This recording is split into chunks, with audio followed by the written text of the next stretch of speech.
ప్రేక్షకులందరికీ నమస్కారం. ఈ రోజు మన స్టూడియోలో ప్రముఖ వేదిక్ ఆస్ట్రాలజర్ గోనుకొంట్ల సురేష్ బాబు గారు ఉన్నారు. జూలై మాసంలో ధనుసు రాశి వారి పరిస్థితి ఏ విధంగా ఉండబోతుందో గురుగారిని అడిగి తెలుసుకుందాం. నమస్కారం గురుగారు. మణికంఠ గారు నమస్కారం అండి. గురుగారు, జూలై మాసం ఆషాఢ మాసం ధనుసు రాశి వారి పరిస్థితి ఏ విధంగా ఉండబోతుంది? పాజిటివ్గా ఉంటుందా, నెగిటివ్గా ఉంటుందా, ఎలాంటి జాగ్రత్తలు తీసుకోవాలి, అండ్ ఆషాఢ మాసంలో ఎలాంటి పరిహారాలు చేసుకోవడం ద్వారా మంచిగా ఉంటుందంటారు? సో ధనుసు రాశి మీ అందరికీ తెలుసండి, అర్ధాష్టమ శని వీళ్ళకి నడుస్తుంది. జాగ్రత్తగా ఉండాలి. వచ్చే 2 సంవత్సరాలు మనకి ఉగాది ఫలితాల్లో ఈ ధనుసు రాశి గురించి చాలా చర్చించుకున్నాం. వాళ్ళకి లైఫ్ టైం రెమెడీస్ కూడా ఇచ్చామండి. ఈ అర్ధాష్టమ శనిలో ఎలాంటి ప్రాబ్లమ్స్, వాటికి సంబంధించిన ఎలాంటి పరిహారాలు చెప్పుకున్నాం. అది ప్రతి ఒక్కళ్ళు ఈ రాశి వాళ్ళకి అది చూడాలని చెప్పేసి ఒక విజ్ఞప్తి అండి. చూసుకొని లేదంటే తెలిసిన వాళ్ళు ఉంటే వాళ్ళకి ఫార్వర్డ్ చేస్తే బాగుంటుంది. ధనుసు రాశి కనుక చూసుకుంటే జూలై మంత్ జాగ్రత్తగా ఉండాల్సిన ఒక మంత్ అని మనం చెప్పుకోవాలి. అన్ఎక్స్పెక్టెడ్గా కొన్ని వీళ్ళు ఊహించిన విధంగా జరిగే అవకాశం ఉంటుంది. అది చీట్ చేయటం కానివ్వండి, ధనం పోవటం కానివ్వండి, అనవసరంగా గొడవలు రావటం కానివ్వండి. అందుకని దానికి ప్రిపేర్డ్ అయి ఉంటే చాలా మంచిది. మనం కనుక చూసుకుంటే ఈ టైంలో ధనుసు రాశి వాళ్ళకి వీళ్ళున్న పరిస్థితుల్లో వాళ్ళకున్న ప్రాబ్లమ్స్ అన్నీ పోగొట్టుకోవడానికి ఒక 3 ముఖ్యమైన రోజులు ఇందులో ఉన్నాయండి. ఒకటి ఆషాఢ నవరాత్రులు జరుగుతున్నాయి, వారాహిమాత నవరాత్రులు జరుగుతున్నాయి.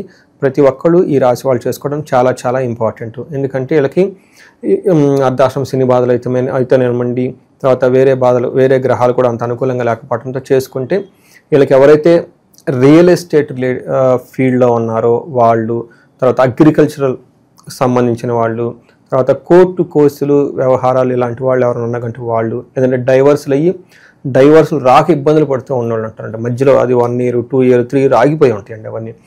అలాంటి వాళ్ళు ఈ 9 రోజులు బాగా నిష్టగా భక్తిగా అట్లీస్ట్ ఒక ½ an hour ఈవినింగ్ టైం, ఇది పూజ వారాహి పూజలు నైట్ టైమే చేయాలి.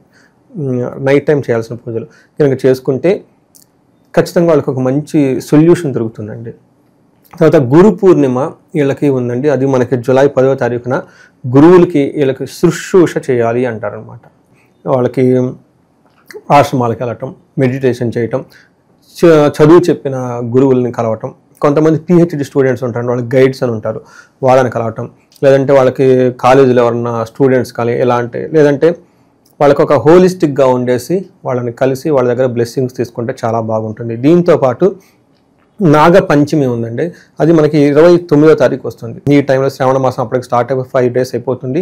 ఈ టైంలో ఎవరికైతే పిల్లలు కావాలనుకుంటున్నారో, పెళ్లి కాకుండా ఇబ్బందులు పడుతున్నారో, కాల సర్పదోషాలు లేదంటే సర్పదోషాలు వాళ్ళ జన్మజాతకంలో ఎవరికన్నా ఉన్నా కానీ ఇలాంటి వాళ్ళంతా కానీ, లేదంటే వీళ్ళ ఇంట్లో వాళ్ళ పెద్దవాళ్ళు ఎవరన్నా పేరుతో కనుక నాగా అని కానీ సుబ్రహ్మణ్యం అని కానీ అనుకుంటే ఖచ్చితంగా ఈరోజు సద్వినియోగం చేసుకొని నాగుల చవితి కనుక సెలబ్రేట్ చేసుకుంటే విధి ప్రకారము వీళ్ళన్నిటికీ ఇలా 3 ముఖ్యమైన రోజులు ఇందులో ఉన్నాయి. కాబట్టి ధనుసు రాశి వాళ్ళు ఆధ్యాత్మికంగా మనస్సు కనుక ఇన్వర్ట్స్ పెట్టుకుంటే ఈ వచ్చే ప్రమాదాలన్నీ తగ్గిపోయి వీళ్ళకి బాగుంటుందని మనం చెప్పొచ్చండి. గురుగారు, స్పెసిఫిక్గా ఈ రాశిలో ఏ నక్షత్రాలు ఉంటాయి, వాళ్ళకి ఎలా ఉండిపోతుంది గురుగారు? ఇందులో మూల 1, 2, 3, 4 పాదాలు, పూర్వాషాఢ 1, 2, 3, 4 పాదాలు, ఉత్తరాషాఢ ఫస్ట్ పాదం అంతా మనకి ధనుసు రాశిలో ఉంటాయి. పేరు బలం కనుక మనం చూసుకుంటే అది ఏ, యో, బా, బి, భూ, దా, బా, దా, బే ఉన్న ఈ లెటర్స్ సౌండ్స్ అంతా కూడా మనకి ధనుసు రాశిలో ఉంటారు. మనం ఒకే ఒక గ్రహం ఎక్కువ మార్పు ఉందండి, అది సూర్యుడు గ్రహం మారుతుందండి. అది కూడా వీళ్ళకి 8th హౌస్లో వస్తున్నారండి. సూర్యుడు 8th హౌస్లో ఉండటం వల్ల అంత మంచిది కాదు. హెల్త్ విషయంలో కొంచెం జాగ్రత్తగా ఉండాలి అని చెప్తూ ఉందండి. బట్ ఓవరాల్గా వేరే గ్రహాలు కూడా మనం చూసుకుంటే ఈ మంత్ వీళ్ళకి కొంచెం మిక్స్డ్గా ఉండి ఇబ్బంది పెట్టే పరిస్థితి ఎక్కువగా ఉంది మనం చెప్పుకోవాలన్నమాట. అంటే ఈ 7th హౌస్లోను 8th హౌస్లో అంత అనుకూలమైన గ్రహం స్థితి అయితే లేదు. కొంచెం జాగ్రత్తగా ఉండాల్సిన, పర్టికులర్గా 8th హౌస్లో సూర్యుడు ఉండటం వల్ల హెల్త్ విషయంలో జాగ్రత్తగా ఉండాలి. మనం ఇండివిజువల్గా కనుక చూసుకుంటే సూర్యుడు జూలై 15th ఎంటర్ అవుతున్నాడండి 8th హౌస్లో. వీళ్ళకి ఆ టైంలో ఏమవుతుందంటేనండి, దుర్దోష శత్రు సంవాదో గమన వ్యధ దుఃఖ వార్తాశ్రుతం చైవ అష్టమస్త యథారవిహి అని మనకి సంస్కృతంలో చెప్పారు. ఈ టైంలో వీళ్ళకి శత్రువులతో వీళ్ళే గొడవ పడతారంట. రెండోది శత్రు సంవాదో, శత్రువులతో వీళ్ళే గొడవ పడుతుంటారు. వీళ్ళకి దురుద్దేశం వచ్చేస్తుందంట. ఏం పని చేస్తాంలే, వాళ్ళు ఏం చేస్తారు, వీళ్ళు ఏం చేస్తారు, ఒక నెగిటివ్ మైండ్ సెట్కి వెళ్ళిపోవటం, అటు వెళ్ళిపోయి ఎంజాయ్ చేద్దాం, ఇటు వెళ్ళిపోయి ఎంజాయ్ చేద్దాం అన్న ఒక థాట్ వచ్చేస్తుంది. శత్రువులతో వీళ్ళే పోయి గొడవ చేస్తారు. వీళ్ళు అటు ఇటు ఏదైనా పరుగులు పెట్టి వృధాగా తిరిగినా తద్వారా వీళ్ళకి కలిసి రాదండి. దుఃఖ వార్తాశ్రుతం చేయ, ఒక బ్యాడ్ న్యూస్ వీళ్ళని విపరీతంగా బాధ పెడుతూ ఉంటుంది.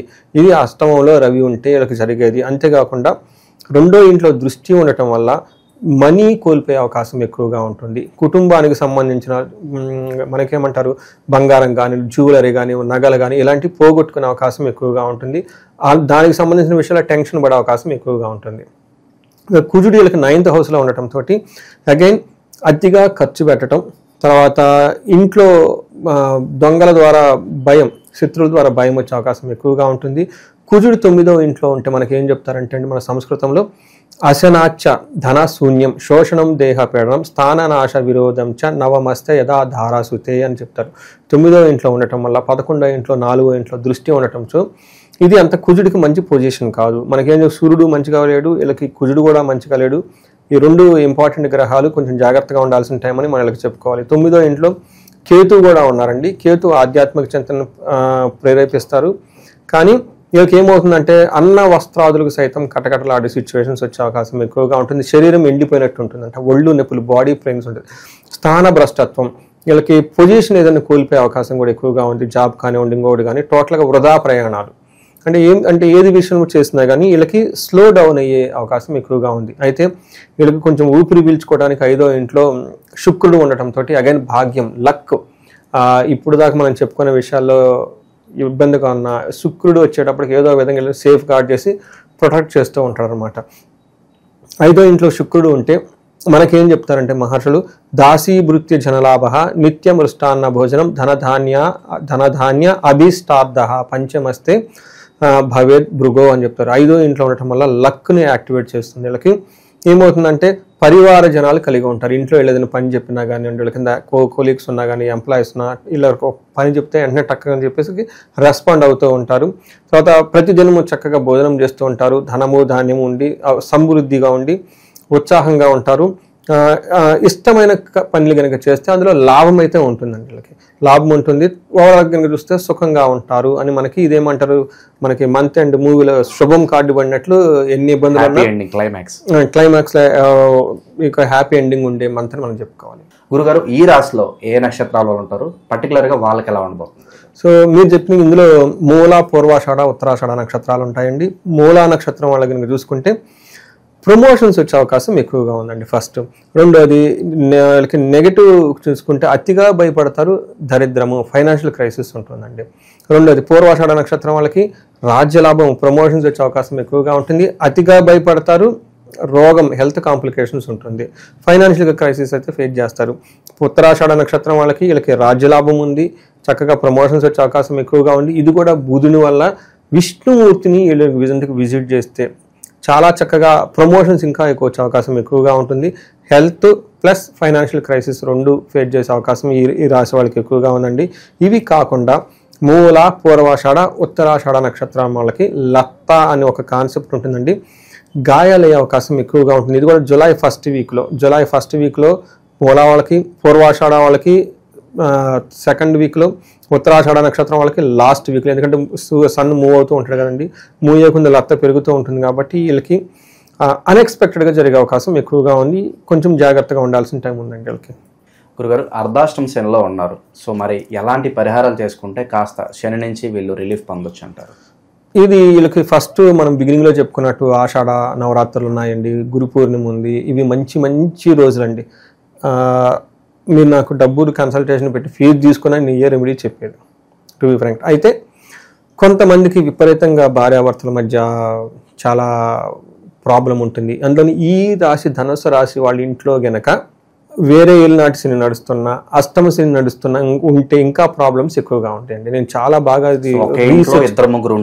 ఇద్దరు ముగ్గురు ఉంటే అది ప్రాబ్లం ఇంటెన్సిటీ చాలా సీరియస్గా ఉంటుందండి. నాకు ఒక కేసు వచ్చిందంటే రియల్ టైంలో చేసిన తర్వాత నేను ఎక్స్క్లూజివ్గా రీసెర్చ్ లాగా పట్టుకొని ఎందుకు ఎంత సీరియస్గా ఒకళ్ళు ఎఫెక్ట్ అవుతుంది ఒక ఫ్యామిలీలో, కొంతమందికి అంత ఎఫెక్ట్ అవుతుంది నేను డయాగ్నోస్ చేసి పట్టుకుని విషయం తెలిసినట్టు ధనుసు రాశి వాళ్ళకి ఇంట్లో ఉంటే వీళ్ళతో పాటు వీళ్ళ ఇంట్లో ఎవరైనా కనుక కుంభరాశి, మీనరాశి, మేషరాశి వాళ్ళు ఉన్నా, లేదంటే సింహరాశి వాళ్ళు ఉన్నా కానీ చాలా విపరీతంగా గొడవలు అయ్యి మిస్అండర్స్టాండింగ్స్ వచ్చేసి ఆల్మోస్ట్ ఫ్యామిలీయే బ్రేక్ అయ్యేదాకా ఉండే అవకాశం ఎక్కువగా ఉంది.